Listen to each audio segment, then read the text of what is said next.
एक दिन एक बंदर नदी के किनारे खड़ा था और एक कछुए को देख रहा था, जो नदी के ज्वार के खिलाफ एक विशाल पेड़ को खींचने में व्यस्त था। बंदर सोचता ही यह कछुआ क्या करने की कोशिश कर रहा है। जल्द ही कछुआ पेड़ को अपने पीछे धकेलते हुए किनारे पर आ जाता है। आप क्या करने का प्रयास कर रहे हैं? बंदर कछुए से पूछता है। कछुआ बताता है, मुझे एक केले का पेड़ मिला और फिर मैंने सोचा कि मुझे इसे कहीं लगाना चाहिए। बंदर, क्या तुम मेरी मदद करोगे? यह पेड़ बड़ा होगा और इसमें बहुत सारे मीठे केले लगेंगे, हम उन्हें साझा कर सकते हैं। बंदर तुरंत सहमत हो जाता है। बंदर काफी लालची था और जानता था कि बिना ज्यादा मेहनत किए उसे बहुत सारे केले मिल जाएंगे। तो मुझे बताओ, मैं तुम्हारी कैसे मदद कर सकता हूँ? बंदर पूछता है।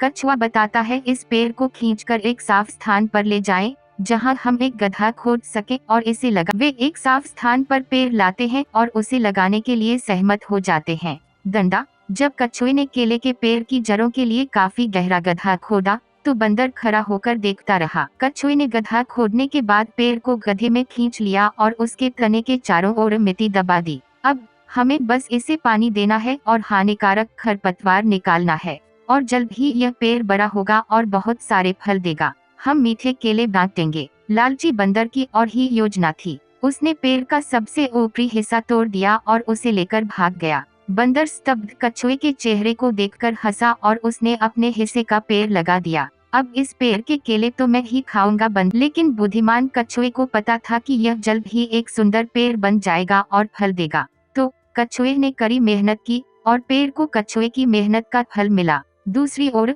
बंदर का पेड़ सूख गया और मुरझा गया और मर गया। खैर, यह कोई पेड़ भी नहीं था, क्योंकि बंदर सबसे ऊपरी हिस्से को लेकर भाग गया था, जिसकी कोई जड़ें नहीं थीं, और इसलिए बंदर को ईर्ष्या होने लगी। कछुए को केले क्यों खाने चाहिए, उसने गुस्से से सोचा। तब लालची और आलसी बंदर ने जाकर कछुए के पेड़ के सारे केले खा लिए। जब उसका केला खत्म हो जाता, तो वह केले के छिलके को कछुए के खोल पर फेंक देता। बंदर और उसकी मूर्खता से तंग आकर कछुआ गया और कुछ कांटे ले आया। कछुआ मुस्कुराता है और केले के पेड़ के तने के चारों ओर कांटे रखता है। बंदर निश्चित रूप से इस तरह से नीचे आने वाला है, और जब बंदर अपना पेट भरने के बाद पेड़ से नीचे उतरता है तो उसके पैर कांटों पर पड़ते हैं। बंदर दर्द से चिल्लाता है। कांटे निकालने के बाद बंदर कछुए को सबक सिखाने का फैसला करता है। मैं तुम्हें एक चट्टान से फेंक दूंगा और यह सुनिश्चित करूंगा कि तुम चट्टानों पर गिरो और अपना खोल तोड़ दो, और यदि ऐसा न हुआ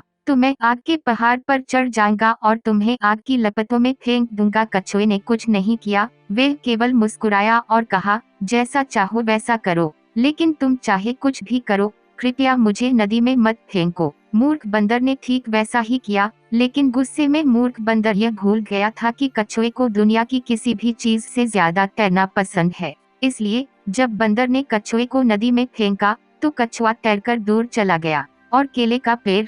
खैर, जंगली घास ने पेड़ पर कब्जा कर लिया। इससे हमें यह सीख मिलती है कि हमें अपने लालच और आलस्य को नियंत्रित करना चाहिए।